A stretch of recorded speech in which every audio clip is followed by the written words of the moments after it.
My name's Eric. I'm the guy behind Powered by Ice Cream. When I started this channel, it was supposed to be like a fitness slash food deal.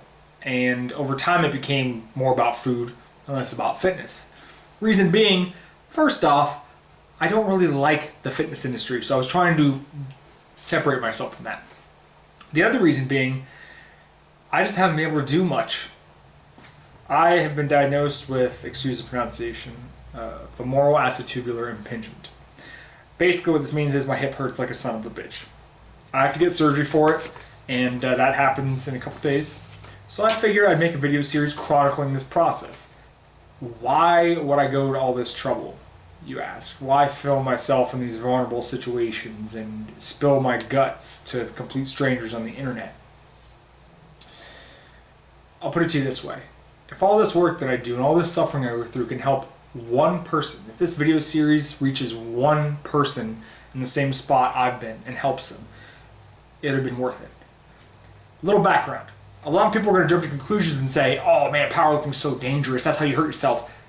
Hold on a second. You gotta understand that in life, we are basically a result of our choices. My body is a result of the choices I made. Many of them were very poor. Let's take it back to 2004 when I began my career as a professional wrestler. Now, contrary to popular belief, professional wrestling is not fake. Far from it. Professional wrestling is actually very real and very harsh on the human body. During training for professional wrestling, you have to take what we call bumps, basically, when you fall in the ring, hundreds of times just in your first session. Over time, it builds up. You will take thousands and thousands of bumps before you ever get your first match. Trust me, I took my fair share of bumps before I even got in that first match and all the way through my career. I was a professional wrestler for 7 years. I got to see much of the United States. I even got to travel abroad a little bit, and I don't regret one decision I made. Okay, I regret a couple decisions. There was a couple bumps, a couple of spots that I probably shouldn't have agreed to. But my career was awesome and provided me with tons of great memories. It also put a lot of miles on my tires. So when I got into powerlifting, I was already kind of on borrowed time. But here's the big take-home point, guys. I made a lot of bad choices in my training, and because of my inability to listen to my body, I put myself where I'm at right now. I would do dumb things like run Smolov twice with your actual max. If you've ever run Smolov, you know how stupid that is. I would run Smolov with knee bursitis so bad that I would have to bathe in Equiblock. Okay? Equiblock is fucking horse liniment. It made my knees burn so bad, but it distracted me from the pain of the knee bursitis, the dull ache, so I got through it.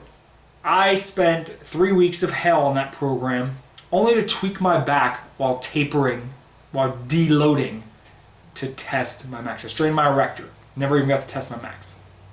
So then, I decided I could do push-pull, I can do deadlift bench, that's cool, right?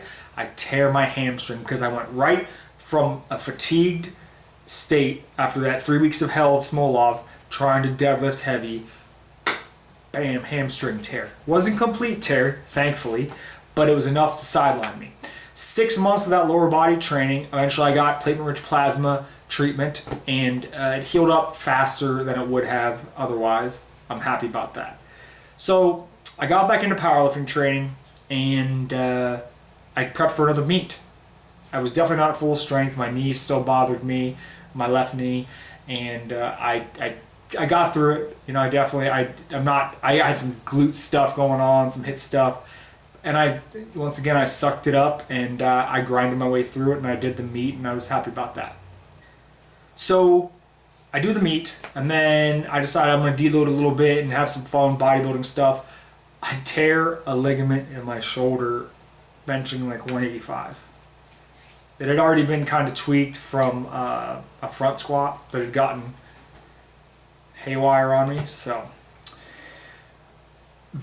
8 months, 9 months of benching nothing more than a 40-pound dumbbell, overhead pressing the 30s, rehabbing it myself. It didn't need surgery, thankfully, but it was one of those things where I just had to wait it out, and that sucked. So that was tough. And so my shoulder finally healed, and I was finally becoming a complete athlete again for the first time in 3 years. And I began to feel during sumo deadlifts and deep squats a twinge in my upper groin area. I wrote it off. I was running a lot at the time, so I figured it was some wear and tear. It went away when it came back bad. I'd rest it, it'd go away a little bit, and it would come back even worse. And this cycle repeated itself for it's been about 11 months now, 10 months. So basically, I got an MRI done. I went to one orthopedic. He referred me to another, and now I have to have surgery.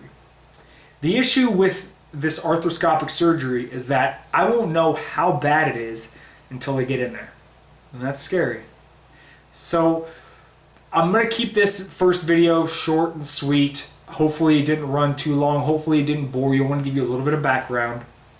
The next video I will do the night before my surgery, and that's probably when you'll get to see me freak out a little bit.